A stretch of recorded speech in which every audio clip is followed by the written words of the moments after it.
Hello, afternoon everyone.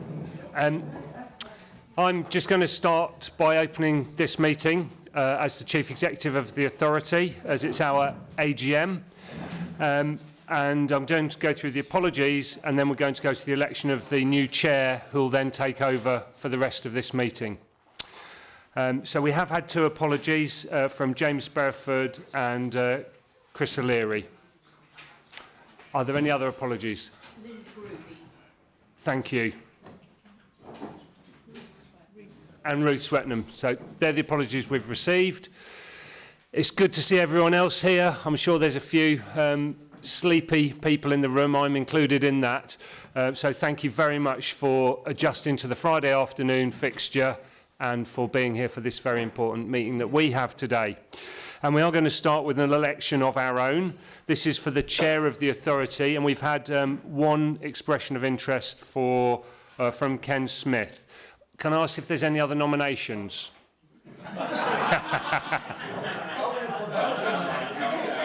Okay, so moving swiftly on, can we have a proposer, please? Okay, Mike Chaplin, and a seconder, Janet. Thank you very much. So it's a show of hands, correct? So all those in favour of Ken Smith, thank you very much. Any abstentions? Anyone against? So that's unanimous. Congratulations, Ken. Hand over to you.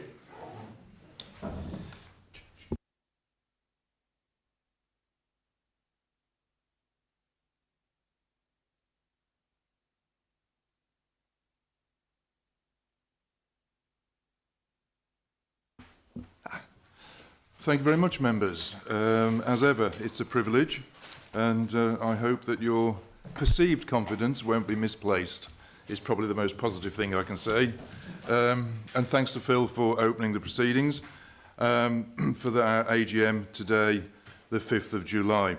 As Phil has mentioned, there was an event yesterday and last night, so any member noticed as nodding off. There will, of course, be a severe reprimand, but you won't notice it because you'll be asleep, won't you? So I think we'll carry on, as it were, appropriately.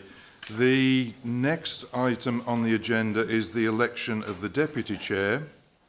There is one formal candidate, James Beresford. Is there anyone from the membership who wishes to put their name forward at this juncture? Thank you, Patrick. So there's no one else, but Patrick has proposed James and Janet has seconded that. As there is just the one candidate, it's just on a show of hands. So can I have a show of hands, please, members? All those in favour? Any against? Any abstentions? So thank you, that's unanimous. We now move to agenda item 4, which is minutes of the previous meeting held on the 17th of May. Are there any corrections to be made to those minutes? If not, could I have a proposer? Thank you, Charles. And Ken, seconded. All those in favour of accepting the minutes? Show of hands. Thank you. Any against? Any abstentions? Right, one abstention because of absence. Thank you, Andrew. I've not been informed of any urgent business. Agenda item 5, nor of any public participation. Agenda item 6. So it's just members' declarations of interest. Are there any particular declarations that anyone wishes to make? Silence will be taken as negative. So as there's silence, there are no declarations of interest from members. Mike. Just raise a question. You may. Put your microphone on. It's not on yet. No. Oh, yep, that one works. You've got one here that works. Swap. Can a person who has not attended a meeting reasonably propose or second the minutes? I would have thought not, but I'll take advice. No. I'm going to offer to put myself forward in place of one of our colleagues who seconded the minutes when they weren't present. Right, okay. Thank you for that, Mike. We'll go on to agenda item 8 in that case, which is the report of the member appointment process panel.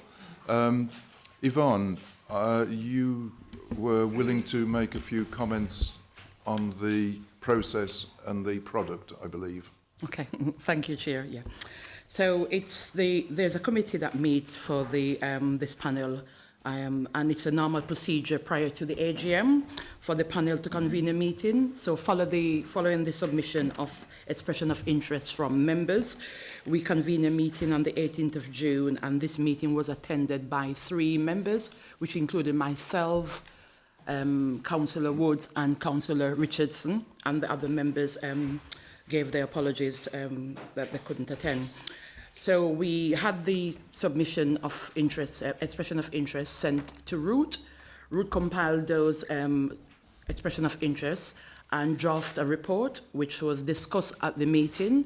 We had a discussion about the different members allocated to different panels and committees, and if there was any action or anything needs to be followed up, then Root would contact those people and report back to us if there was any discrepancy. There wasn't any.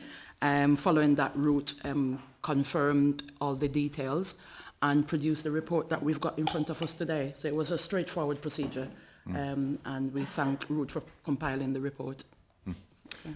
Thank you for that, Yvonne, and second those thanks to Ruth for compiling the report. We go on then to the report itself. There are 6 recommendations I'm assuming that everyone will have read, I'm taking it that everyone will have read the report. There are 6 recommendations. I propose to take the first recommendation to confirm the authority's previous decision, etc., as the basis then for going through the appendix and going through the appointments, after which we will come back to recommendations 2 to 6 and vote on that, having, one hopes, made the appropriate appointments to the various positions. I trust that that is acceptable to membership. In which case, can we just vote on the first recommendation, which is the size of the 2 standing committees, with an additional place for the chair of the authority, if required. Could I have a show of hands? Could I have a proposer for that recommendation first? Charles, and a second at Mike. Thank you very much indeed. Could I have a show of hands in support of that proposal? Any against? Any abstentions? Thank you. That's recommendation 1 has been carried in that case. If we can move then to, excuse me, the positions of chair and vice chair of the planning committee. Councillor Brady has been has put himself forward for the position of chair. Are there any other nominations from the floor? Anyone wishing to put themselves forward for chair of planning committee from the floor? If not, Councillor Brady, proposer, Dermot Murphy, thank you, and seconder, Martin Beer, thank you very much. Again, show of hands for any against, any abstentions. So, welcome Patrick, back to the position of chair of planning. For vice chair, does that mean that you withdraw your... You want to be both, right.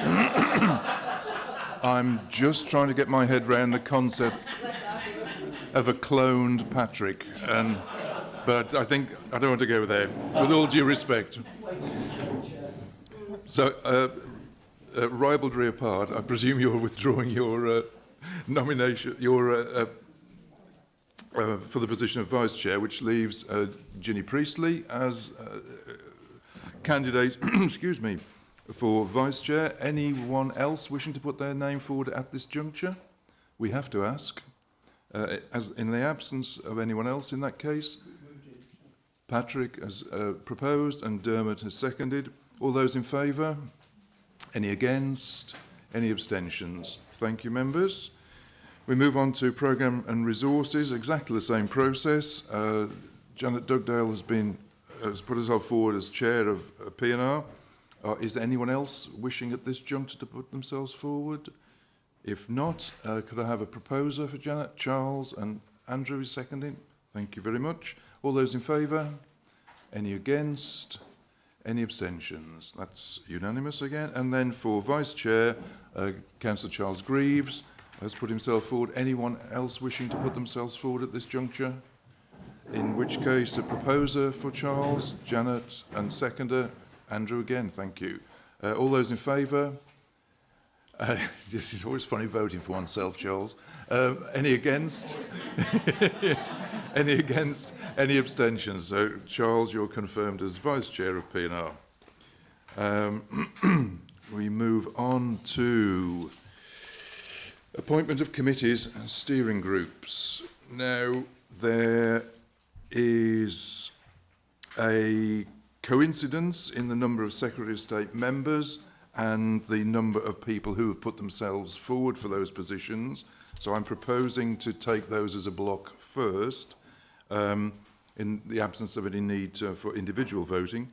Could I have a proposer for the Secretary of State members of Planning Committee? Patrick, thank you. And seconder? Charles, thank you very much. All those in favour? Any against? Any abstentions? So the Secretary of State members are approved. Now, with the local authority members, there are two candidates for the Derbyshire County Council representation, where there is only a position of one. Can I take it that both are still candidates for that one position at the moment? Jean? I'm quite happy to withdraw and have Dermot go. Okay, thank you. You realise by withdrawing that puts you onto P&R committee. Yeah, otherwise can I not try and go for the vacancy? That's true. Yep. Yeah, you're absolutely right. I was getting ahead of myself, so forgive me. So, in that case, the only other area, well, yeah, there are 4 members for the Metropolitan District / North East Derbyshire position. I have to assume that, well, I assume, is it correct that everyone is still a candidate? I have planned to put myself forward for the East Yep. Cheshire. Yep. To say having out the ballot. Yeah, I think we're going to have to go down the road of a ballot for that, and then whoever comes forth, their name would have to go into the hat along with Jean for the vacancy. Correct in that process? Yeah. Thank you, Angela. So in that case, for the, if you take the, I don't know what colour one would call it, peach, thank you very much. If you take the peach paper and write down the candidate who receives your vote for the position on planning of Metropolitan Districts in North East Derbyshire, the 3 highest votes will... I beg your pardon? Mike Chaplin, Lee Hartshorn, Ken Richardson and Ken Rustage. The... that's the point. No, we have to go through this process first, Jean. Yep. Hang on a minute, I'll just consult the oracle. No, they've not been proposed and seconded, so Oh, we right. need to go through each one individually because they might not all be proposed and seconded. Okay, I'm advised that before we get to the voting stage, I'm just getting ahead of myself. Each applicant for that post has to be proposed and seconded first. So, can I have a proposer for Mike Chaplin and a seconder, Becky Woods and Andrew Hart. For Lee Hartshorn, proposer, I've forgotten, Bill Hanley, and seconder, Patrick. Thank you. For Ken Richardson, proposer, Andrew, and seconder, Dermot, and for Ken Rustage. Who's that at the back there? It's Ian Huddleston, and seconder, Ruth Swetnam. Thank you very much. So all 4 have been proposed and nominated. We now have to vote, and presumably people put 3 names? Or do they put 1? Can you do it by exception? Well, yeah, do it by... One, And who is... if you've got a distinct winner over, if everybody's got different counting votes, a different score, then you'd have first, second and third. Yeah, well, that was what I was proposing, but they want to know whether they voted for 3. Just for 1? If you do it, do it for what we might end up with. We might have to do it again. Yeah, but that's the way it goes. Yeah. Yeah. So, okay, members. So I'm advised that we have to put down one name, and then it's the highest, the second, the third, and the fourth. And if there's a tie for fourth position, we would have to vote again. So that's the process. Okay. So you have one name from those four who you think would be most appropriate for the planning committee.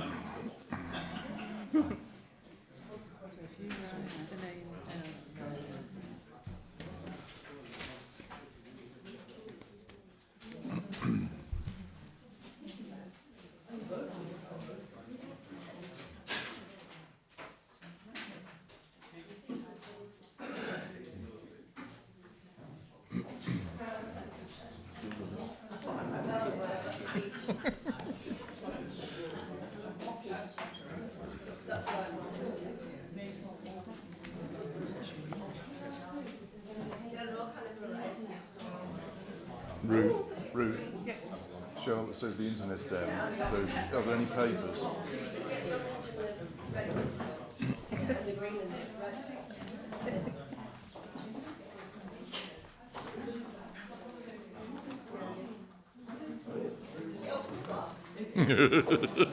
Take the money.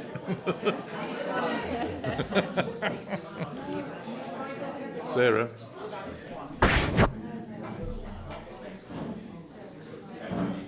Yeah. Thank you.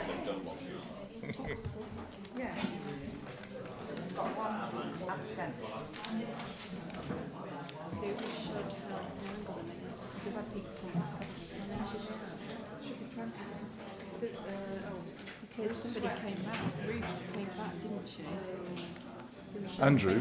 Becky? Charles needs to sign it, as does Charlotte. Who was the other apology, sorry? Who was the other James apology? Burris, but Ruth's James. written and she's turned up. So, not here. So we've got James and Linda Gruby. Oh, and O'Leary, was it O'Leary? Chris O'Leary. Yeah. So we've got 3 missing. So it is still 27.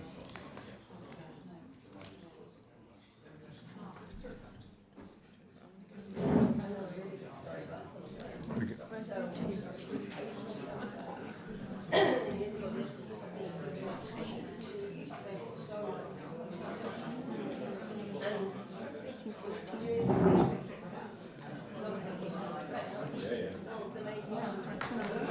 25? 25. Yep.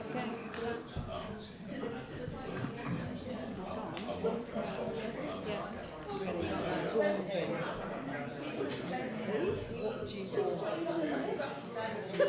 Oh my God, somebody's voted for someone that's not on the list.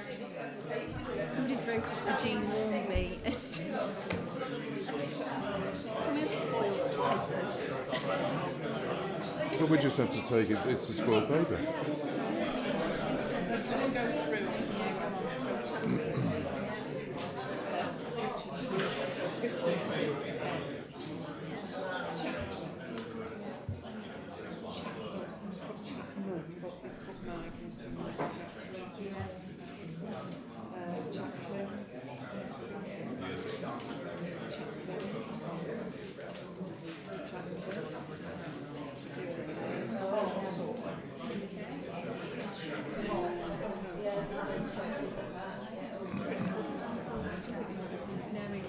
That's another spoil.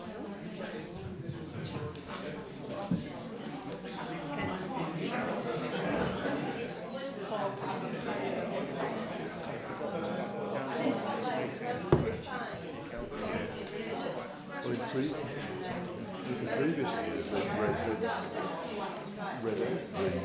the name, so you can make tally as it goes along.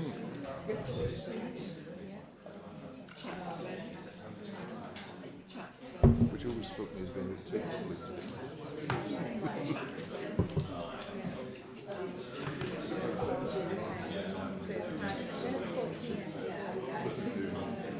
Move over,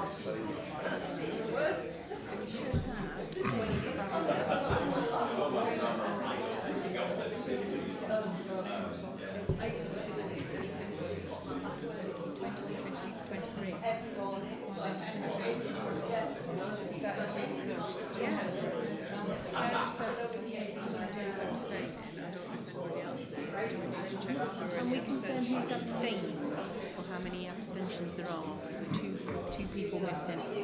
All right, members, could I have your attention, please? We have 25 members in the room and we have 23 ballot slips. So I must assume that a couple of people have abstained. Andy Nash is one. Does anyone? I beg your pardon? I most certainly have. I most certainly have. Did anyone else abstain? Does that count the one that was? Does that count the spoiled ballot? Put them in here. Count that. Okay, so we had one confession from Andy, and whoever else it was isn't willing to confess. So on that basis, we're going to have to go on the returns, as it were. Okay. I feel like a returning officer now. Where have I heard that recently?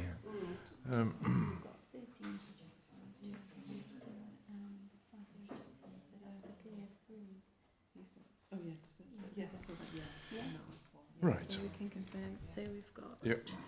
So I can confirm that the successful candidate with Well, all three.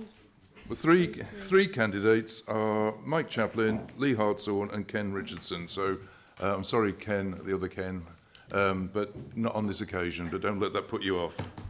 But that does mean that Ken Rustage's name goes into the ballot for the vacant other local authority post, which is between Jean Warmby and Ken Rustage. He could put his name down for that one first if he wanted, because we're going to have to fill that one. That's what we're just doing. And Jean as well. Yes, sorry, yes, you're right. Sorry, It's all right. apologies. Just apologies from my oracle to my left. I was ahead of the oracle on this occasion, though. So we have a second vote using what I would call the pink slip. Yeah, it's a rather thick, papery one. It's either Jean Warmby or Ken Rustage for the vacant Cheshire East post. Propose and second. But we need a proposer and seconder for each. So can I have a proposer, Becky, a seconder, Dermot, and for Ken, a proposer, Ken Richardson, and Ian Huddleston as seconder. So if you can make your selection now, please.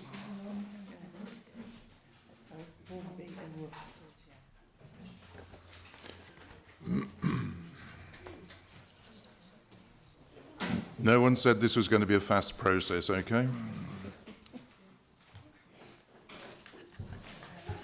It's all right. I should just make a mental note. I thought you were saying it was going to automatically go into PL. I wasn't listening properly. No, that comes next. Ay, ay, ay. It's all right. Just take it as light relief.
Goodness me. Close. Just 2 votes in. So we've got 13 yeah, and that's 11. yeah, so just 2 votes. Okay. Okay, members, the ballot papers have been counted, and by a margin of only 2 votes, I'm afraid, but Jean is the successful appointee to Planning Committee, which means, Ken, that you'll be appointed to Programme and Resources Committee. Can I just say Programme and Resources is a great committee? Yep.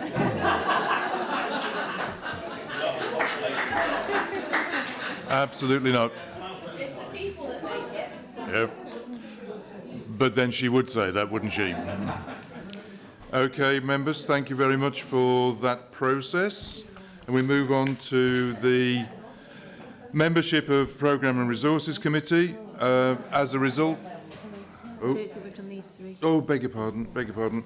I just been reminded, the excitement's getting to me, that we need a proposer and seconder for Matt Buckler for Planning Committee, Rachel and Andy for Ian Huddleston, a proposer and seconder, Mike and Andrew, and for Andrew Hart, proposer Ginny and Charles. Thank you very much. So we have successfully concluded the membership of Planning Committee. I beg your pardon?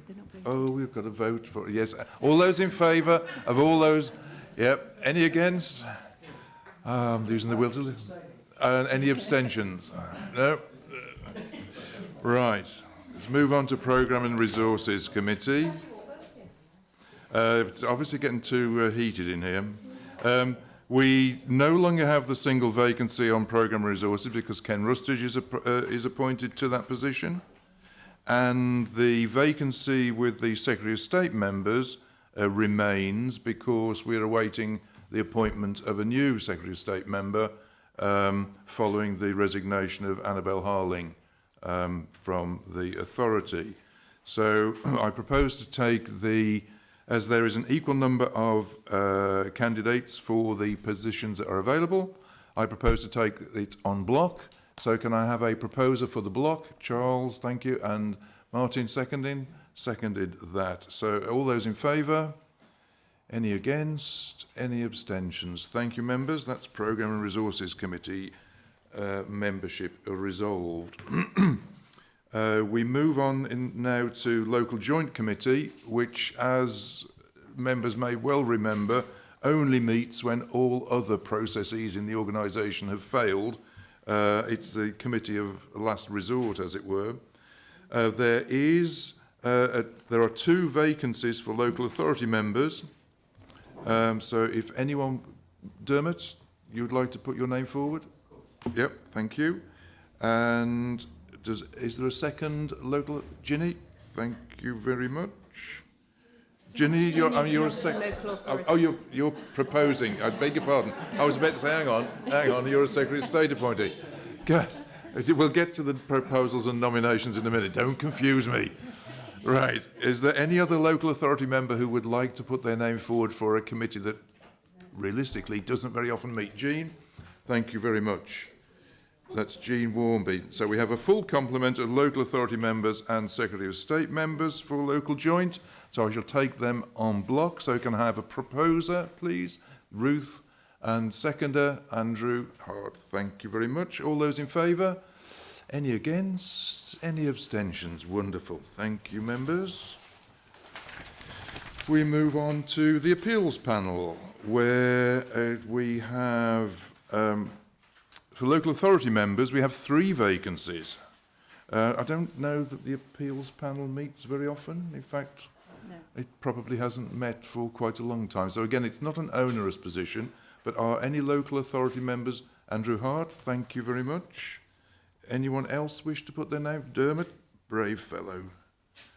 And a third, Jean, wonderful.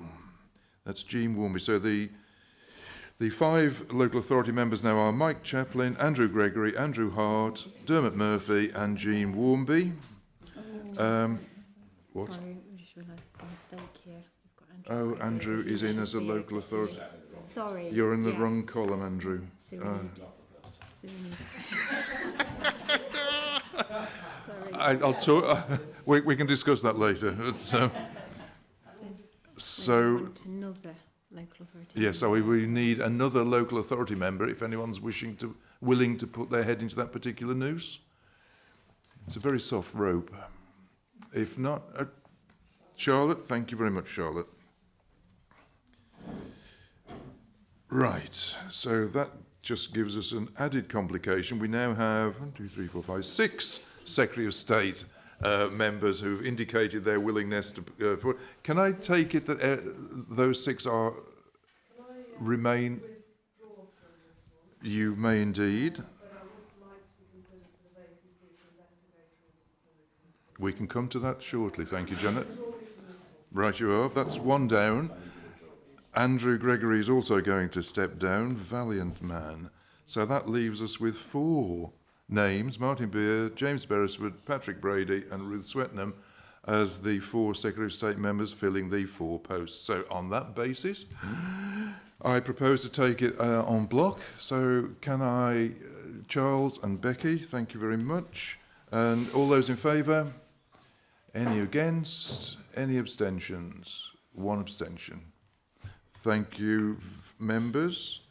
There is I should have pointed this out earlier, but in the second paragraph in the note beneath the appeals panel, just for putting things right, it starts, the panel is used as a pool of members. That should read, the panel is not used as a pool of members. When it meets in its entirety. So really, that whole sentence could be dispensed with, as it will be in future. We move on now to Investigatory and Disciplinary Committee, and we had 1 vacancy in the Secretary of State, but Janet has put her name forward. There is a vacancy for local authority members, so on both, is there a local authority member or any other Secretary of State member who wishes to put their names forward? Chair, the winner, Mr. Dale and I have just been conferring, and I understand that she's content to step back from this role. If Andrew Gregory is putting his name forward, I'm happy to put I'm going to step back. So Okie doke, okie doke. So we can forget about Janet wanting. he's got so much great experience in this area. We need experience. Okay, don't big him up too much, Janet. Right, so we have 3 Secretary of State members for the 3 positions. We have a vacancy for a local authority member. If anyone, again, the Investigatory and Disciplinary Committee rarely meets because we're such good bunnies. And I've been on it, I think, for the best part of 10 years, and we've met once. Okie doke. So, is there a local authority member who would like to put their name forward to? Andy Nash, thank you, Andy. So again, all the positions have been filled with the requisite number of members. So could I take it en bloc? Proposer, Charles Greaves, thank you. Seconder, Mike Chaplin, thank you. All those in favour? Any against? Any abstentions? Thank you very much, members. That takes us on to the Audit, Budget and Project Risk Monitoring Group, which, as you're aware, is a new manifestation, a kind of oversight group. Janet Dugdale and Charles Greaves, their names move into section A of that table because they've been appointed as chair and vice chair of the committee, the Programme and Resources Committee, which leaves us with 4 names that have been put forward: Simon Thompson, Andy Nash, Ken Richardson and Yvonne Witter. Are you all still candidates for the position? Okay. Are you sure?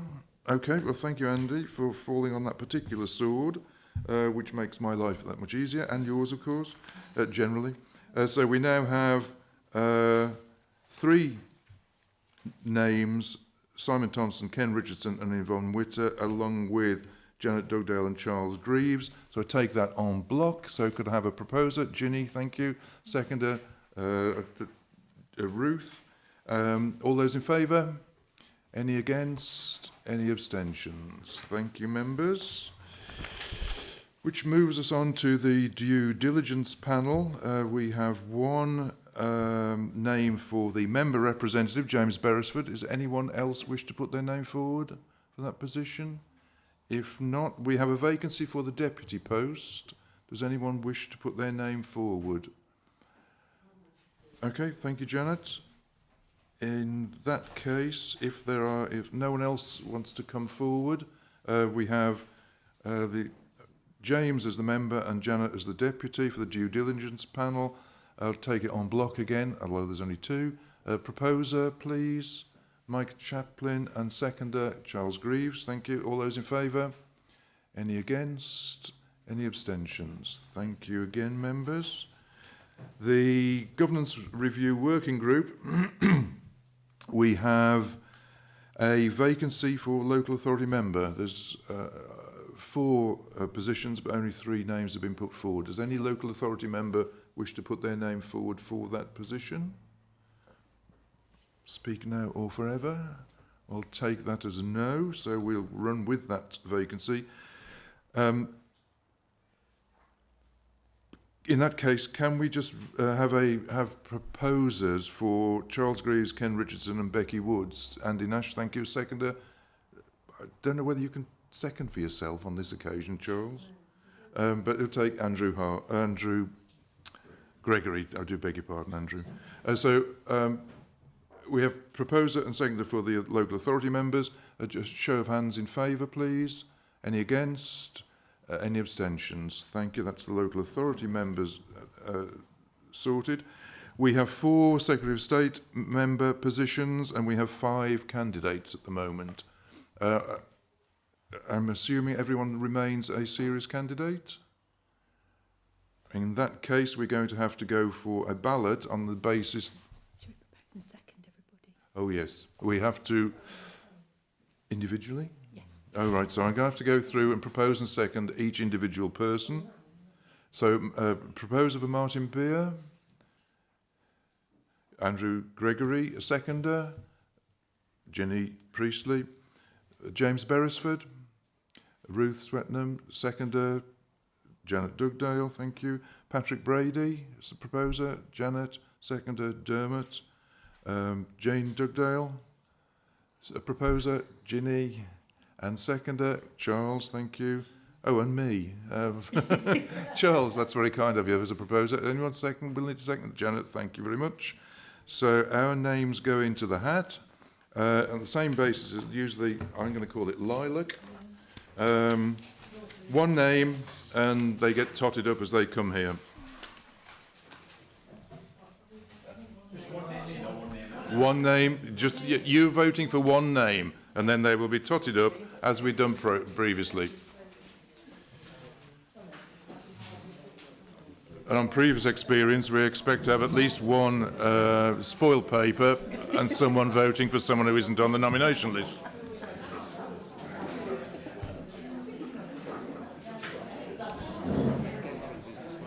Yeah, it's right. We're running. We're almost there. Oh, well, yeah, because we've been going for... Well, what I was thinking might be most appropriate, depending on, we started at 2. Well, the suggestion was we had it after the attendance report. I still think that's yeah. We should be approaching 3 o'clock by then. Yeah. Put those windows up, you know, on the top.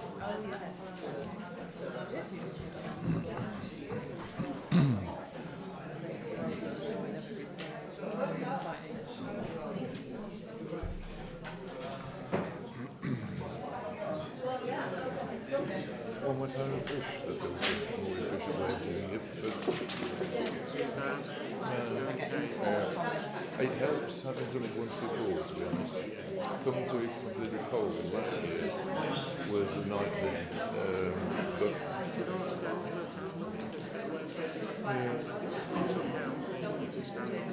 yeah, I would certainly like to take that. You could have that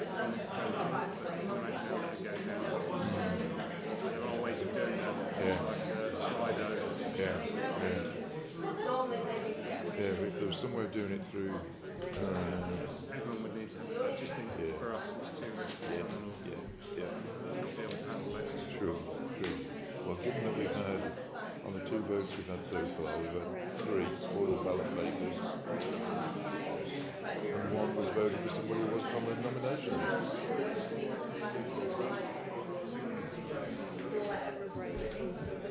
You can take a horse to water.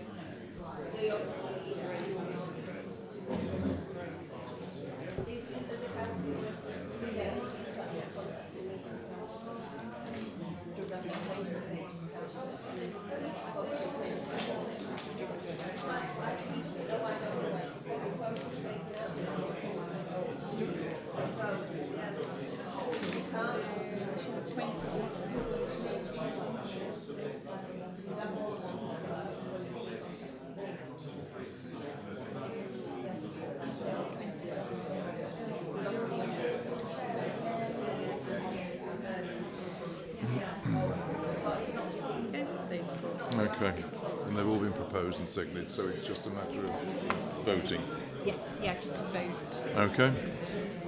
Okay, members, if we can just attend to the business in hand. Sorry, that is the vote. Yeah. Isn't it? So, Yeah.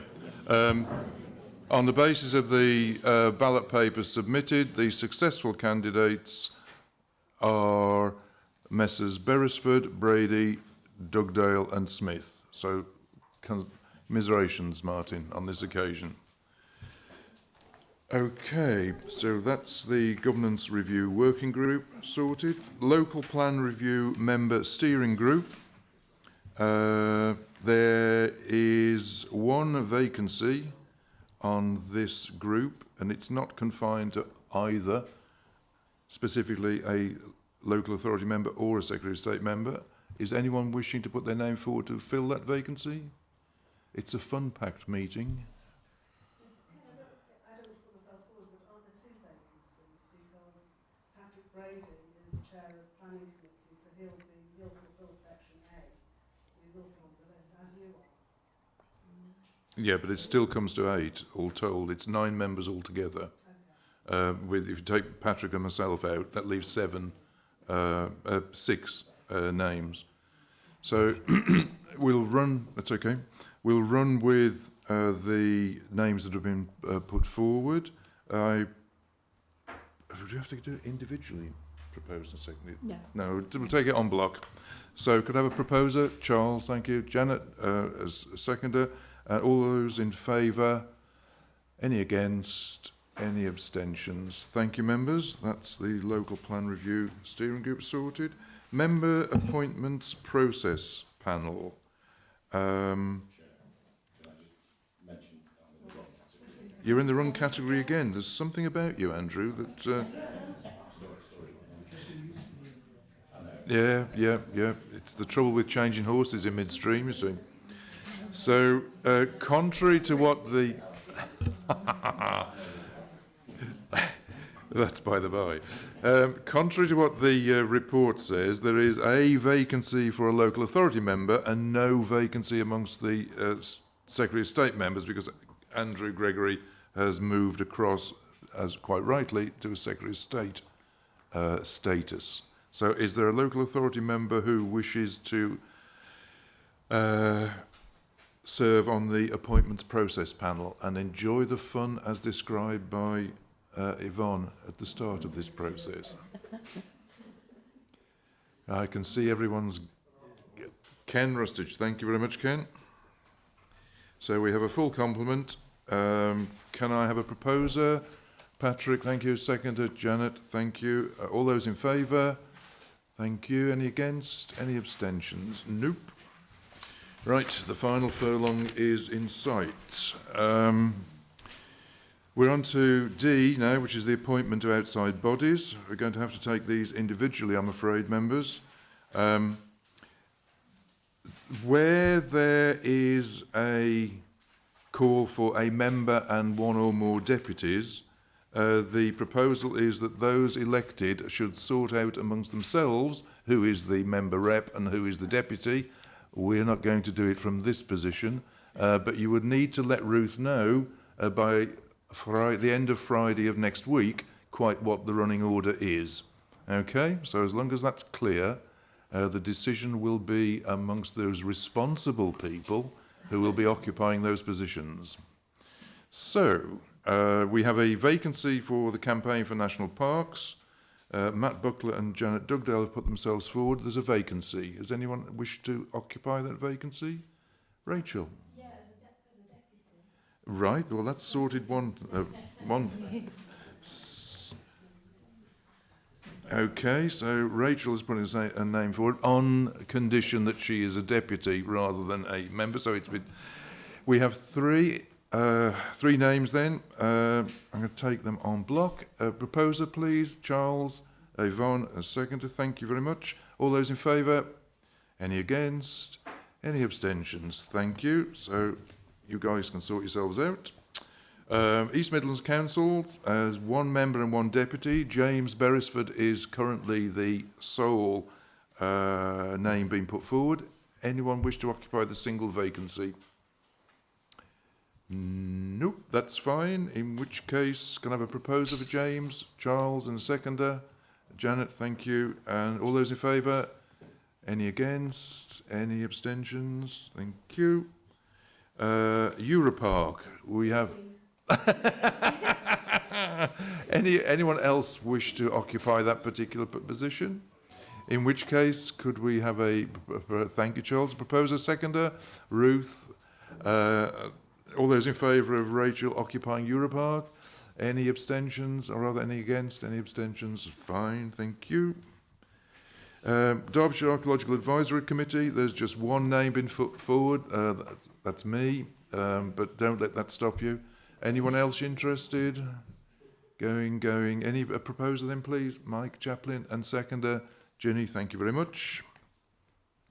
South Yorkshire Mayoral... We need to vote on that. Oh, sorry, we need to vote on me. All those in favour of me? Any against? Any abstentions? Thank you very much. I was hoping there wouldn't be any takers to that particular bait. South Yorkshire Mayoral Combined Authority. There are two names. There's a member and a deputy position. Anyone else wishing to put their name into the hat? In which case, could I have a proposer for Ken and Mike? Thank you, Patrick. And seconder, Andrew Hart. Thank you. All those in favour? Any against? Any abstentions? That's sorted. Right, Peak District National Park Foundation. We've got 3 members and 2 reserves. That's 5 by my maths. 1, 2, 3, 4. And there are 5 names. So, unless anyone wishes to put their name forward in addition, we will... can I have a proposer for those 5? Janet, thank you. Seconder, Dermot, thank you very much. All those in favour? Thank you. Any against? Any abstentions? So it's down to you guys to sort out who are the members and who are the reserves. National Parks England falls to my lot as chair of the authority, as does the National Parks Partnership Limited Liability Partnership annual meeting. So we move on to Derwent Valley Community Rail Partnership. There are 2 vacancies and no one has put their name forward. Does anyone wish to represent the authority at those meetings? Okay, so we will leave that as unoccupied. High Peak and Hope Valley Community Rail Partnership, 1 member, 1 deputy. Martin Beer has put his name forward as 1 candidate. Is anyone else wish to?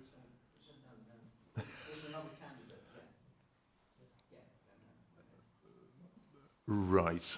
Oh no, sorry, there's a space. There's a space. There's a vacancy. Yeah. So, Bill, you're putting your name forward? Yeah. Right, thank you very much. Does anyone else wish to enter the ring? In which case, we have 2 nominations, or 2 candidates for 2 positions. Can I have a proposer, please? Andy Nash. And a seconder, Mike Chaplin. All those in favour? Although anyone against? Any abstentions? Thank you. Moors for the Future Partnership Group. 1 chair, 1 deputy chair, and 1 reserve. We have 1 name in the hat, which is Ginny Priestley. I'd be willing to put myself forward. Ruth, thank you. And Andrew, was that a... Yes, okay. No, there's no pressure. It's just I saw your arm move. Rather than I heard Ruth, but no, it's okay. Well, there's 3 positions. It will be down to you guys to sort out who occupies the chair, the deputy and the reserve positions, if. So, if there are no other names coming forward, could I have a proposer? Charles, thank you, and Janet as a seconder. All those in favour? Any against? Any abstentions? Thank you very much. Peak District Partnership, one member, one name, Patrick Brady. Does anyone else wish to enter the fray? If not, can I have a proposer? Andrew Gregory, and seconder, Dermot Murphy. For Patrick, all those in favour? Any against? Any abstentions? See, people's arms are weakening. Staffordshire Destination Management Partnership, there's a member and a deputy position. Andrew Hart has his name in the hat. Does anyone else wish to join him, as it were? If not, Andrew, it looks like it's all yours. But can I have a proposer, please? Andrew Gregory, a seconder. Mike Chaplin. All those in favour? Any against? Any abstentions? Thank you. Andrew, you're in there. The Local Nature Recovery Strategy Boards and Groups. There's one name in the hat at the moment, which is Ginny Priestley, who has done sterling work, I would say, in favour of her what she's done to date in representing the authority. But Ginny? Yes, I think this was actually missed off originally. Ah.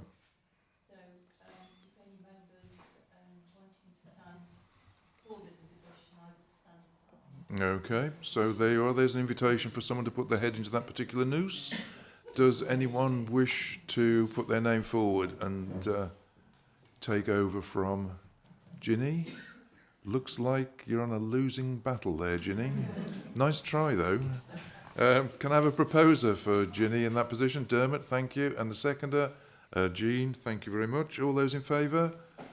Any against? You can't vote against, Ginny. Any abstentions? No, thank you. So, nice try, though. Land Managers Forum, 4 vacancies and no one has put their name forward. Rachel Bennett has put her name forward for one of those positions. Bill Hanley, Charlotte Farrell. Anyone else wish to occupy the 4th position? Ken Rustage, thank you very much. So we now have, unless anyone else wishes to enter the fray, 4 names against the 4 vacancies. Take them as a block. So proposer for that, Charles, thank you, and seconder Dermot. All in favour? Any against? Any abstentions? So thank you very much. You 4 people will sort out who is the chair, the deputy, and who are the 2 members. So thank you. Local Access Forum, Ian, I believe, has withdrawn from that particular battle. So we have vacancies for 1 member and 1 deputy. We currently have 2 names, Martin Beer and Andy Nash. Is anyone else wishing to put their name forward? Okay, in that case, can I have a proposer for Charles, thank you, and a seconder? Ruth, thank you very much. All those in favour? Show of hands. Any against? Any abstentions? So thank you very much. So again, you guys need to sort out who is deputy and who is the member. Peak District Local Nature Partnership. We have 2 vacancies for member and deputy and 3 names. So can I take it that everyone is still a serious candidate, as they say? I'm happy to withdraw. Okay, thank you, Martin. That's gallant of you. Oh, wrong name. Wrong. So Matt Buckler and Ruth Swetnam are in the sites, as it were, for the Local Nature Partnership. If no one else is wishing to put their name forward, can I have a proposer? Andy, and seconder, Rachel, thank you. All those in favour? Any against? Any abstentions? Thank you, members. And finally, Stanage Forum Steering Group, an important position. 1 vacancy, we have 1 member's name, Charlotte Farrell. Anyone else wishing to put their name forward? If not, can I have a proposer for Matt Buckler, thank you, and seconder, Andrew Gregory, thank you very much. All those in favour? Any against? Any abstentions? Thank you, members. That concludes the process. We now have to go back to the recommendations at the front of the report. Recommendations 2 to 5 confirm the appointment of various members, the process of voting through which we've just gone. The 6th recommendation is to confirm that these appointments are approved duties for the payment of travel and subsistence allowances, etc. Can I have a proposer? Charles, thank you. And a seconder? Martin Beer, thank you. And all those in favour? Any against? Any abstentions? Thank you, members. So those recommendations are carried. Oh, thank you for participating in what seemed like something of a marathon. And my commiserations to those who may have sat up all night through something similar, but perhaps more important. It all depends on your perspective, I suppose.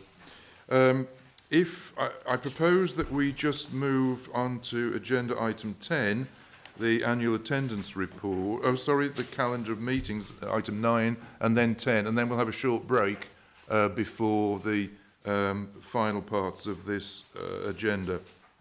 So the annual calendar of meetings for 2025, just to remind members, if you knew, or to let you know if you didn't, but the calendar has been to the Governance Review Working Group and received its sanction.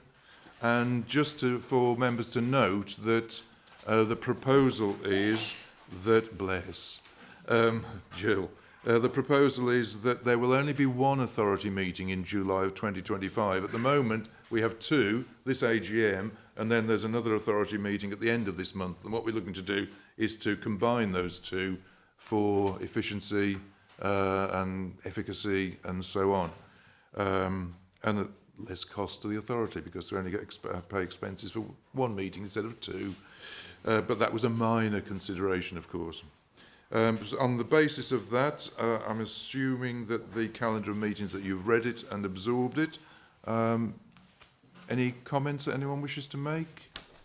If not, can I have a proposer for the recommendation? Patrick, thank you. Seconder, Ginny, thank you very much. All those in favour?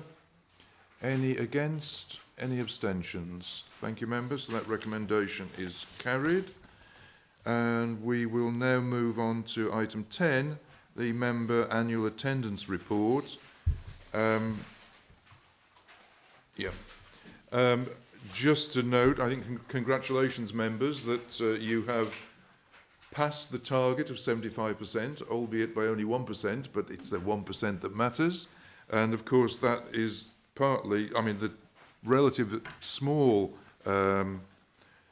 total above the target is lower than it might otherwise have been because of medical issues that some members have sustained during the year, for which our sympathies. But the intent, I'm sure, was there to attend. It was just the physical ability so to do wasn't. So we look forward to positive member attendance over the course of the next year. Assuming that everyone's read it, I can see Patrick is... Chairman, I see from looking at the essential training column that I'm by far the best trained member of the authority, being the only one that's been through 5 sessions instead of 4, which is the maximum for everyone else. I think the reason for that was, as a courtesy, I turned up to the second planning training, so I wasn't really trained the second time. Right. So I think in the interests of accurate recording, it should be 4-4, not 5-5. Well spotted, and congratulations on volunteering to do training. It's... Oh, I didn't do the training, I just sat there. Okay, right. Well, thank you for that. Any other comments? Kath? On the Appendix 1, there's a list of our attendances, and I think yourself and Yvonne should be congratulated because you both attended maximum meetings. Well, well, thank you very much, Kath. I shall burnish my halo if I can find it.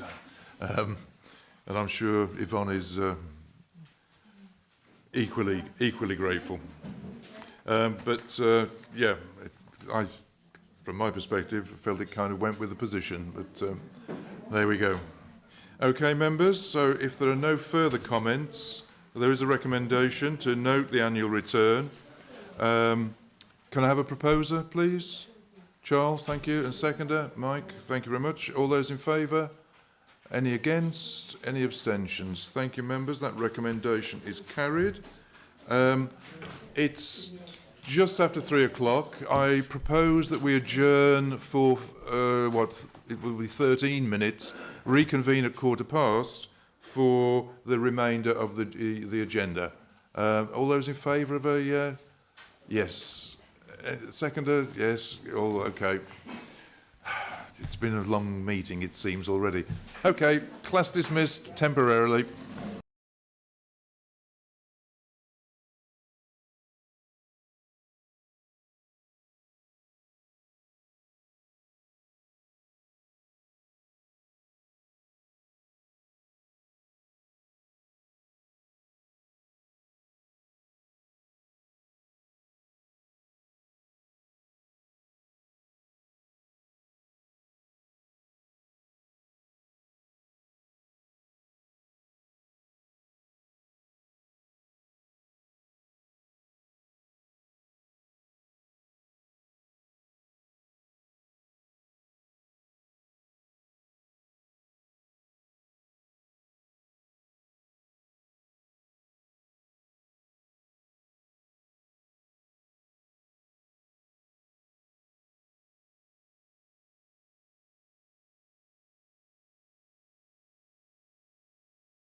Has Andrew gone? Sorry? He is coming back. Right. I'm just concerned we don't start until we have members here. Because Dermot's gone by the looks of it. Yeah. He's been on election duty. Oh, I realise that. Okay, members, it's just after 15:15, so I'd like us to get going again with agenda item 11, the Chief Exec's report. It's, again, assuming that folk have read it. We have, after this item, the Services Showcase presentation, so if anyone has any comments or questions on the Chief Exec's report, I'd ask you to reserve them until we've done the showcase, so we can brigade them both together, if that's not too onerous an imposition. In which case, we're just asked to note the Chief Exec's report. Could I have a proposer for that noting? Andrew, thank you. And Ginny seconding. All those in favour of noting report? Any against? Any abstentions? Thank you, members. So we now move into the Services Showcase presentation, which is agenda item 12. Phil, you're going to take from here? Thank you very much. I'm going to shift over to there. Okay. I don't think we've done a show reel like this at the AGM before. The AGM is a really important moment, very important. It's very governance focused, and it doesn't really connect you with what we really kind of do out there, what our purposes are and what our outcomes are. So I wanted to add that in this afternoon. You've all come in this afternoon. I'm sure some people would like to catch up on sleep. Some might want to watch Wimbledon. But you've all come in. So to really make it worthwhile, we've put together a show reel, which is like an annual report, which, you know, it's not we don't produce a glossy annual report. So this is kind of like an online virtual version of that. Now, it is a snapshot. It's not everything we've done. And there isn't any judgment here. It's not that I've chosen the things I like best or I think are best. So apologies that not everything will be shown. Some of it you will have seen bits of during the year, some of it you won't have. But what I do want to say is that there is an awful lot of people that never make a show reel. Okay, the people that really behind the scenes make this authority run, keep us going, keep the building sound, you know, do our contracts, pay our bills, all of that stuff. Those people very rarely make a show reel. And you're unlikely to see any of those characters featured here, but they're incredibly important, and I do want to pay tribute to all they do. And now it's just about really showing you some of the stuff we've done. I want a massive thank you to Victoria for pulling all of this together. Really brilliant work, and all the colleagues who've kind of submitted stuff to be put in the show reel, and everyone really, staff and volunteers, who've allowed all of this work to take place. So, the management plan, our kind of overall document, you're about to get the first year performance report at the meeting at the end of July. So I'm not going to go into how we've done, but it's pretty good. There's lots of green boxes. And what we have done this year is we've taken the management plan and we've got a kind of an online version that's really clickable through and searchable through. You've been shown that during the year. We've also got the reporting format online as well. So they're good innovations so that members of the public, anyone who's interested, can kind of get into these documents and understand them a lot more easily. And we've also had these groups going. So we've got the delivery group going. That's the kind of staff in other organisations, the partner organisations who really deliver. Also the partnership group, that's the leaders of all those partner organisations. And we haven't yet held the stakeholder forum, but we will. That's for everyone who's interested. So that's some of the stuff we've been doing there. I want to dive first into planning because it's our statutory purpose. It's the thing we really have to do. There's lots of other great stuff we do which we don't have to do. It's good that we do it. Planning we have to do. And it's been a really challenging time in planning, as you all know. Nationally it's been challenging. There's been a national shortage of planners, but our team have really turned things round. So we were at risk of being designated or put into special measures because of the time it was taking to determine applications. We've gone through that. For the whole last 2 years, every quarter has been above that 70% of applications determined within 8 weeks. That's fantastic. So over a 2-year average now, we're above the threshold, which is brilliant. We've been able to, because we've been able to restaff the team, we've been able to restart pre-app advice, which is so important for people out there to get a steer, but it also helps us because and it helps you on planning committees. It means the stuff you see coming forward should be more aligned with what we're all trying to achieve. We've got an incredible 97% of our roles in planning filled now. We've got 4 new apprentices in the planning team. We've been able to develop the online enforcement reporting portal, which is going to save lots of time and be able to really get in on top of new things that are reported and help address the backlog.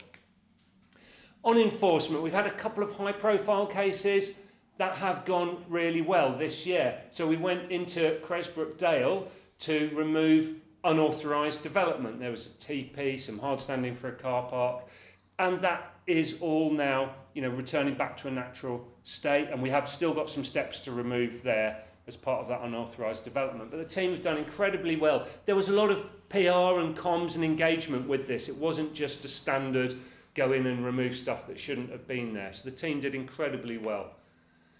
They also got on top of some illegal mineral extraction from a former quarry at Wages Flat.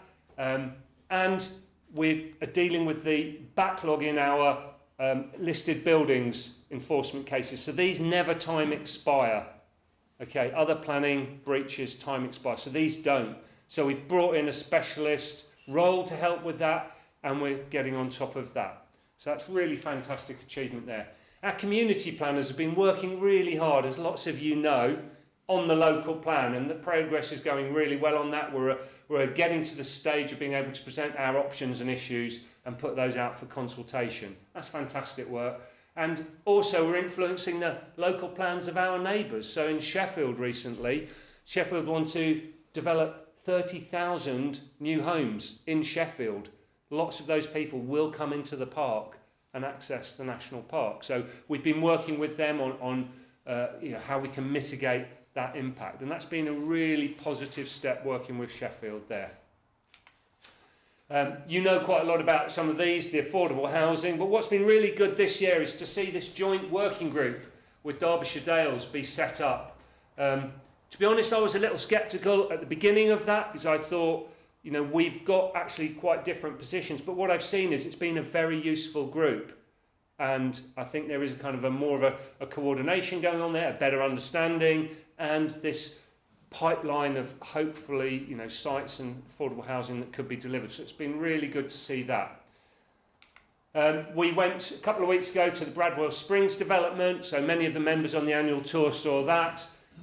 Incredible development really. I was really impressed being there with the scale of it, the fact that it was market housing, affordable housing, light industry unit as well, and obviously the design standards were great, and it came commended in this Planning Excellence Award, so that was really good to see. The planning team have been working with this organisation here, Peak Cluster. You've had a presentation, I think, in a forum on this, so Hope Cement Works, there's a plan there to decarbonise carbon capture and storage, put a load of plant in there, along with a number of other cement works in this general area, most of them outside the park, but then put in the pipe that's going to be necessary to take the captured carbon and take it out to the Irish Sea. So it's really good that the planners are having a really kind of engaged conversation with Breedon and with Peak Cluster. It's something that will be determined nationally, but will have a big input in how it actually gets delivered. And it'll be really significant. Again, through the influence of the planners and others, the advocacy work, Severn Trent Water, they're actually a really important partner for us. We work with them in so many different ways. We work with them around visitor management, around wildfires, around just general engagement, and we've been able to hopefully, we did play a role in influencing the decision for them to pull back on their plans for an expanded reservoir, which we felt would have been quite kind of catastrophic really for a number of reasons. So that was a really good result there. The heritage team, cultural heritage team, have moved into the planning team now. Again, this is where I say this is just a snapshot. There's so much great work going on throughout the year. And I just wanted to pick this out because Ecton Mine, partly because I see it from where I live every day, it's across the hill. I think it's an incredible story about the park, one we don't tell. We don't tell the story of this mine and this site over thousands of years, from the evidence of Neolithic activity on the top of Ecton Hill, finding that copper close to the surface, right through to the Roman activity, and then all of that activity through the Devonshires. And this was a really important monument. This is the balance cone, and it was at risk for a long time. And about 10 years, I think it's taken to get this off the at-risk register, and it was FIPL funding and partnership working. So it's a really great project, and we're having a little celebration ceremony there coming up for this success. Our active travel money, we secured, I think about 100,000 in the end from government for active travel. So this is money that goes into walking and cycling, strategic plans. But we also continue to work with bus providers and other public transport providers to try and make sure, you know, we get the best services we possibly can. So we've got an active team working on this, trying to improve rights of way and these ways of people travelling more actively. We've also had a number of discussions here around tourism and visitors and so on, and where this is going at the moment is to create a user pressure group. So there's lots of users of the park. That's putting pressure on the national park, and we're trying to pull together what's involved around travel, tourism, diverse audiences, the kind of health and well-being agenda, and bringing people here, the visitor economy, the community impacts. And we've set up this new group, and one of their main things to begin with is to really commission, work out what data we need, what research we need, so we can really understand the impacts. We have significant assets here in the national park. We're very lucky. There are some national parks who don't own anything, and certainly some national landscapes who don't. And I think we're in this privileged position, and we have to absolutely do the best by these assets, this position we're in. That's to make sure we're looking after them, we are delivering the management plan through them, but we're also optimising our commercial opportunities through having these assets. And there's been some just great progress throughout the year. So we've moved across the organisation to a hot desking model. We've all kind of shuffled up. We've freed up space. As you know, we've had space here rented out for a while. There's more space now to be rented out. And in the old CEO's office down there, we've now created this co-working space where people can come in, get a desk for a day, for an hour, book a meeting room. And there's no space like this in Bakewell. And we know in other places it's a really valuable kind of community resource to support local businesses. So that's great to see that happening.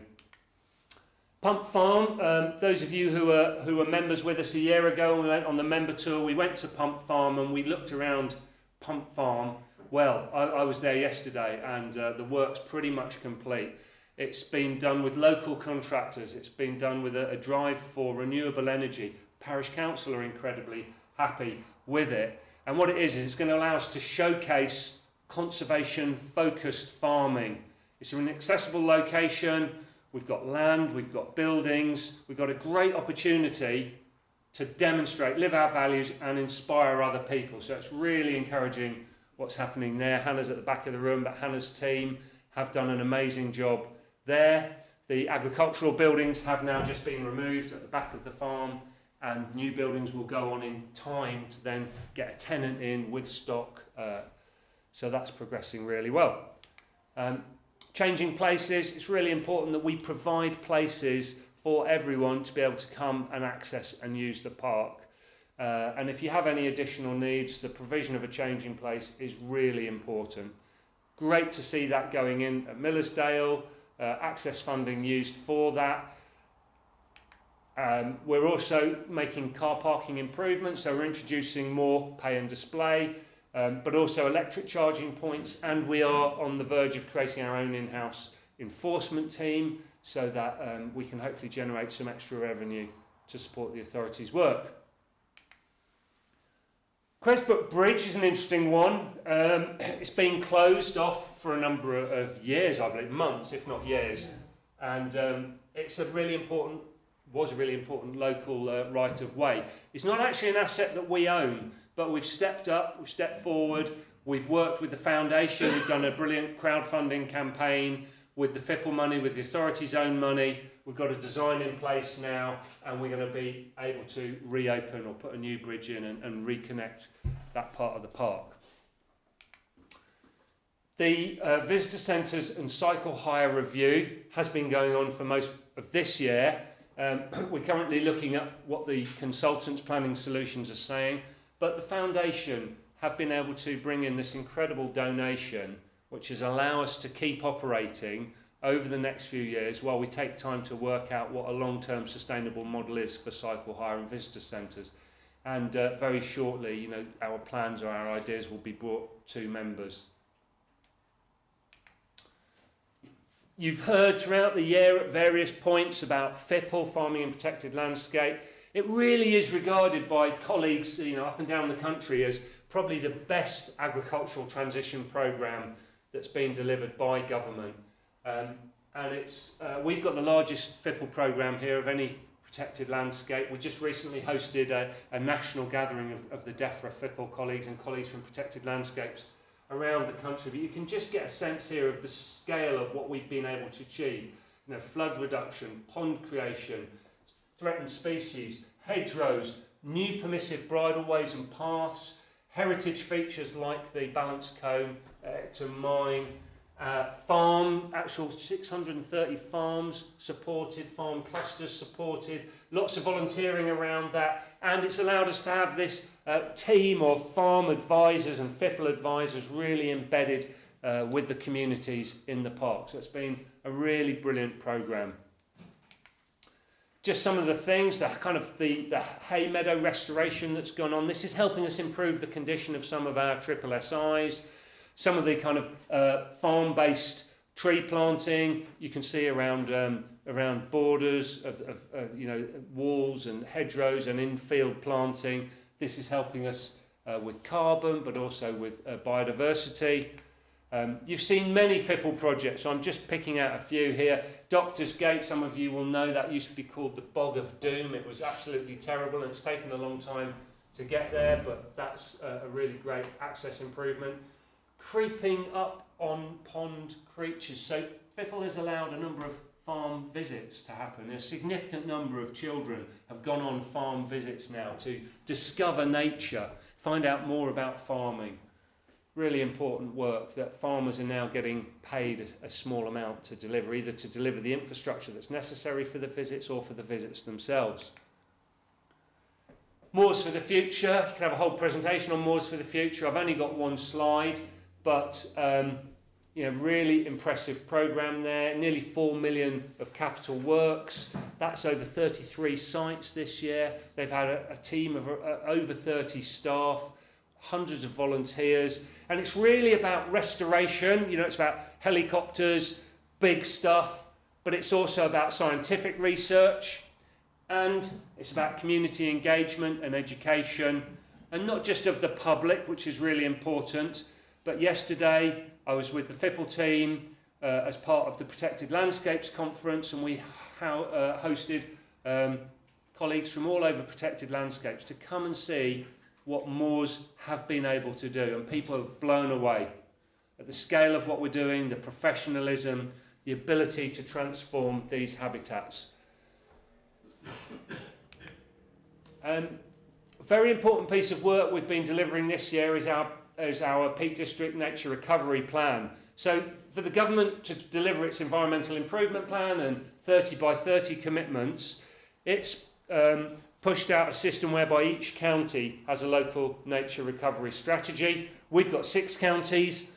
There was a danger of things not necessarily kind of overlapping or being consistent, so we've produced a park-wide plan, and that's a lot of partnership working there, and that has been adopted by the members. Morridge Hill Country, you will have heard that. Morridge Hill Country, I really got to understand this slide yesterday by really being on this country yesterday. So this is the Roaches, roughly, and this is Pump Farm down here. So this shows you the land between Pump Farm to the Roaches, this Morridge Hill country. And what the programme, which is funded by DEFRA for 2 years as a kind of a setup, £750,000. What it's going to do is it's going to kind of offer hope and inspiration across a landscape. It's going to connect a landscape. There's the Wildlife Trust, there's the MOD, there's a number of farmers. And what it's doing is it's doing restoration work. It's trying to demonstrate novel types of private financing. It's trying to get sustainable farm incomes. And it's providing advice and support across this landscape, this larger landscape, following those Lawton principles of a bigger area, more connected within the area and better quality. So we're really pleased to see that's really happening now. We're doing another kind of national scheme, which is this environmental land management test and trial. So, you know, the government, with coming out of the European Union, with the end of all those common agricultural policies, government really wanted to work out what to do instead. And I think, you know, to its credit, there was a whole series of trials to actually spend time working out. Now, it has created some uncertainty because we haven't got very quickly to knowing what the results are, but it's good that so many trials have taken place. And this is one we're delivering on behalf of a number of protected landscapes and national parks, and we're working with DEFRA and land managers. So we're leading on this for the nation, really, to look at how how we can try and get more joined up approaches. And what we're finding is that these strategic partnership plans, these management plans, they need to be really spatially focused. Local priorities need to be made really clear within them, and support needs to be given so people understand what those local priorities are, whether that's apps or online, or advice, really embedded farm advice, trusted people. What's coming out of it is the importance of arm's length bodies, the likes of Natural England, Rural Payments Agency, and so on, need to really be working in partnership to deliver this stuff. And really, the private finance world is very complex, so it needs really clear, trusted advice. So we're delivering this on behalf of the whole kind of country, really.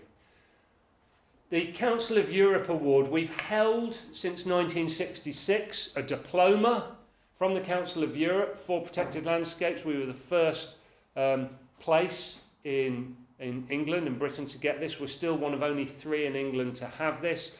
It was recently reassessed. They're reassessed normally every 5 years. And we're on the verge of hearing the outcome. We believe the recommendation will be to renew our diploma, actually for 10 years. The people coming from Spain and Austria to do the assessment were really impressed. Exemplary way of managing a landscape. So that's great. Our engagement programme, really important part of what we do. And we do so much in this area. We do school visits. We've got ambassador schools. We co-create stuff with schools. We've adapted Brunt's Barn to make it more accessible for children with additional needs. We've got huge numbers of school visits. I actually do have to just look at some numbers on here to remind myself of actually how many we're involved with here.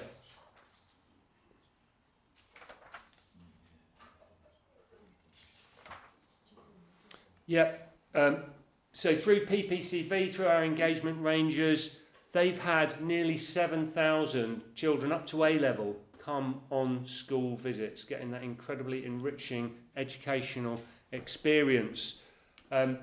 Also working with partners like Peak District Mosaic, and this is a project with North York Moors National Park and the Yorkshire Dales as well, training community champions to bring more people to the park.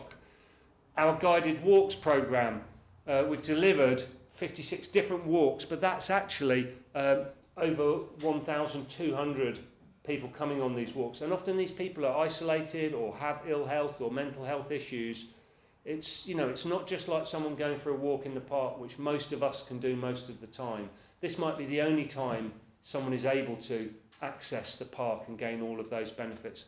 So that's been really impressive, the benefit that the walks programme is giving. We've been working on our kind of younger audiences as well.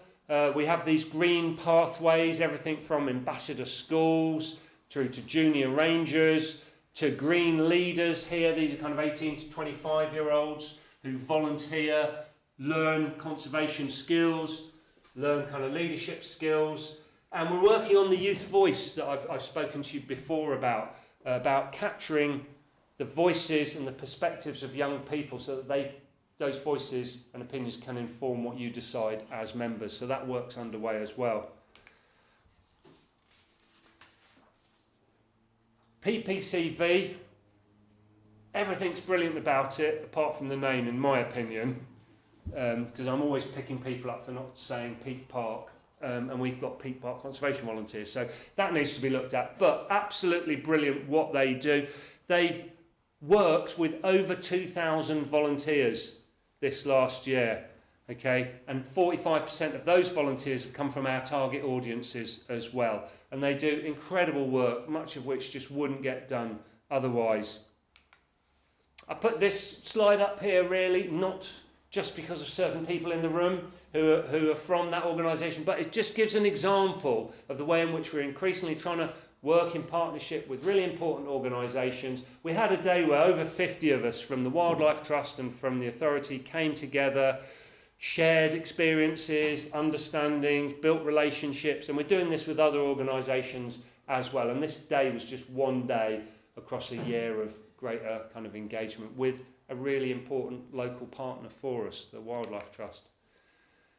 There have been lots of access improvements. We get extra funding for access work. That's been really helpful. And what we've got, which some other people who can't quite take advantage of this money when it comes around, often at short notice, this money, what we've got is an incredible access team here, incredible countryside programme team who've got the skills, can develop specifications of work and can deliver really important access improvements, often at short notice.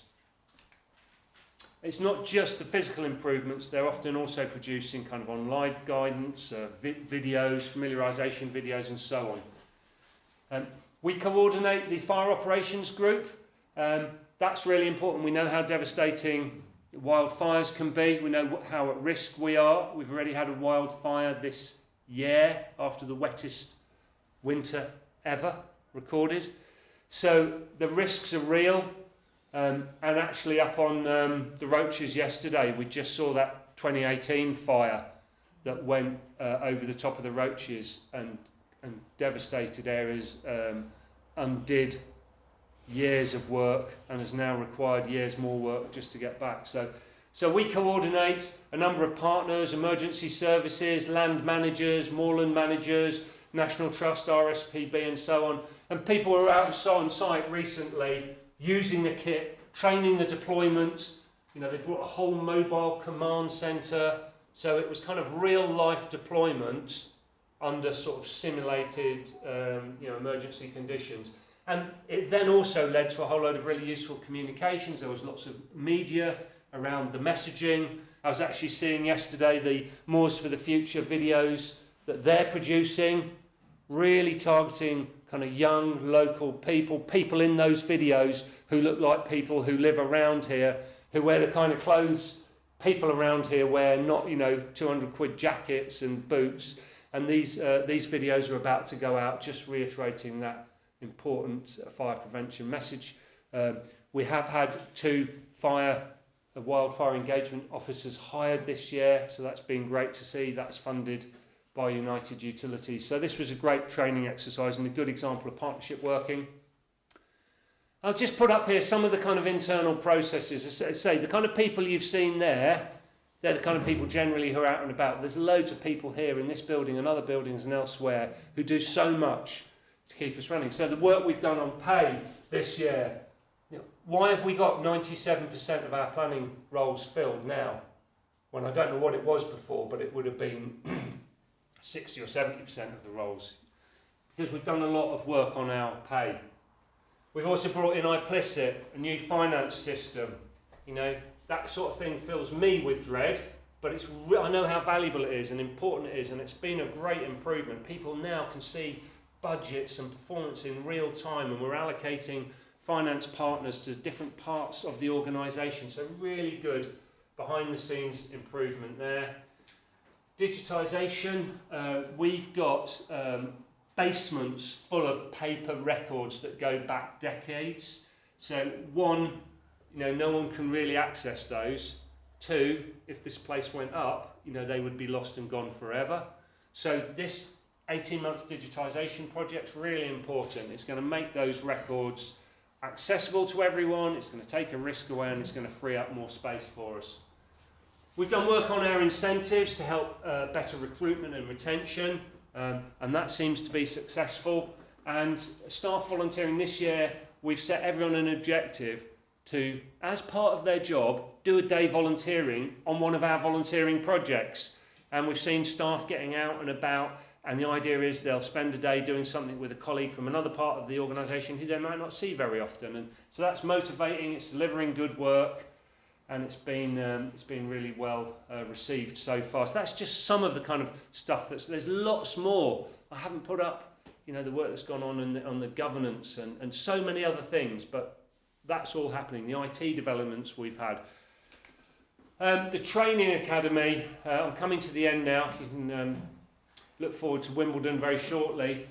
But the training academy has been brilliant. If you remember, I started talking about this, under a year ago. And from a standing start, we've now got 8 trainees in the academy. We're tripling our work experience, that's alongside the academy. We've increased those under 30. We've doubled the number of under 25s, which if you're any good at maths, you can realise that. So not actually that many still, but we've still made some inroads in there, and that's been brilliant, and there's a real kind of buzz about the place because of the training academy, and we've got at least 4 more training academy roles in the pipeline this year, and then we'll hopefully do it all again next year. Volunteering, vital part of what we do.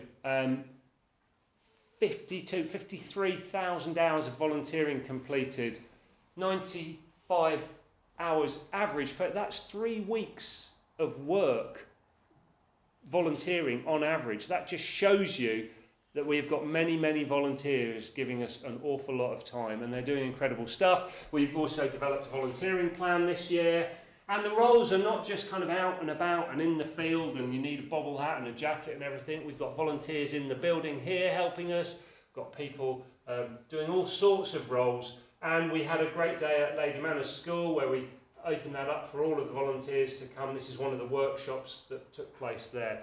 So our volunteering, I would say, is going from strength to strength. There's still more growth we can have there. If you look at their volunteering social media at all, you'll see examples. It used to look like this, now it looks like this. If you're out and about in the park and see that, that's brilliant. That's done by volunteers. We haven't got the resources to do that. And that's happening all over. Dew ponds being restored, walls being built, walks being led. So much is going on with the volunteering.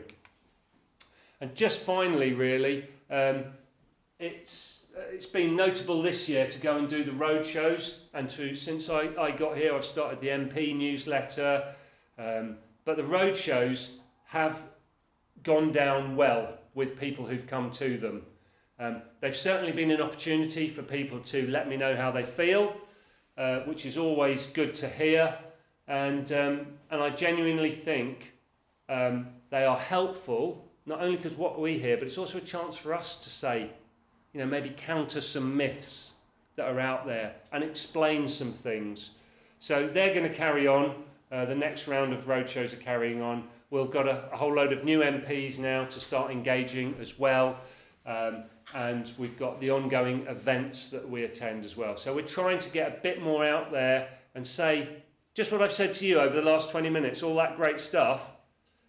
Most people going to a roadshow will have a negative experience and won't know all of that great stuff. So we're trying to just kind of address that balance a bit. So really, it's been a very positive year. Thanks to the staff, the volunteers, you as members, our partners and the people in the communities who we've worked with, because I did want you to go away from here not just having voted on lots of really important governance issues, but just being really reminded about those decisions that you make what that then looks out there in this national park. So thanks very much, everyone.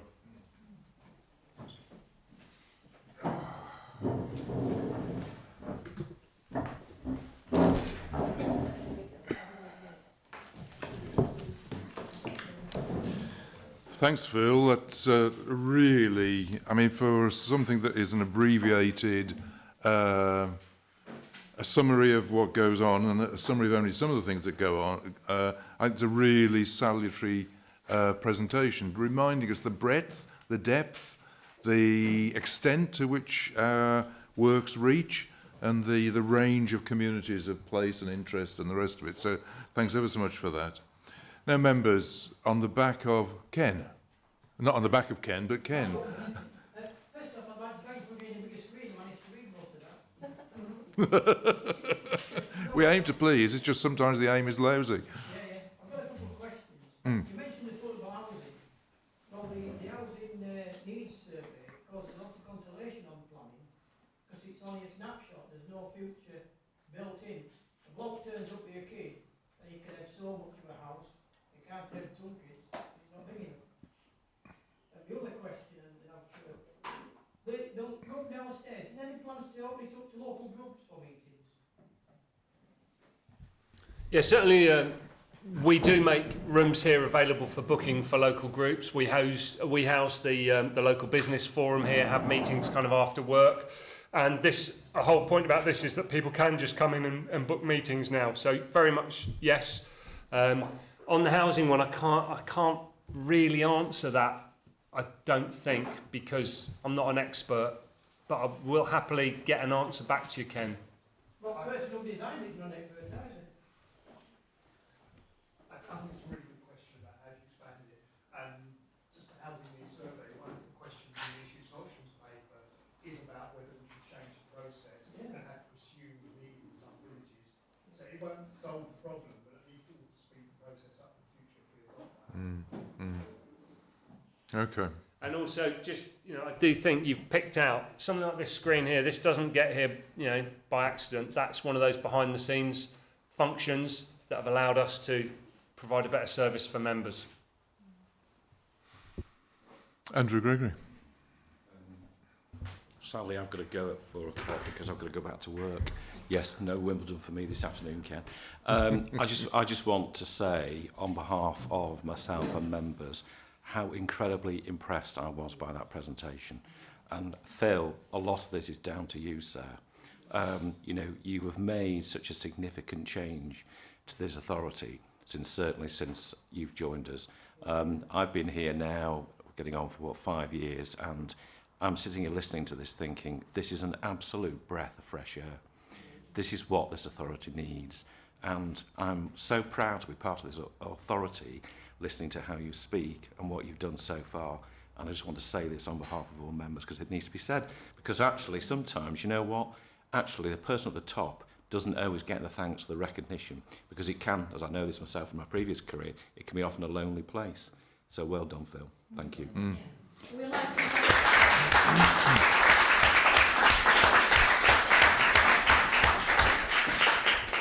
Thanks, Andrew. I was going to say I hope members would second that, but evidently they did. So thank you, members, as well. And thanks to Phil. It's praise that's well earned, yeah, indeed. Are there any further questions or comments that anyone wishes to make? If not, we can move on to agenda item 13 then, which is reports from outside bodies. There are none, so we can move hastily on to the draft motion to exclude the public from this meeting. Can I have a proposer? Andy, and seconded Andrew. Thank you very much. Are we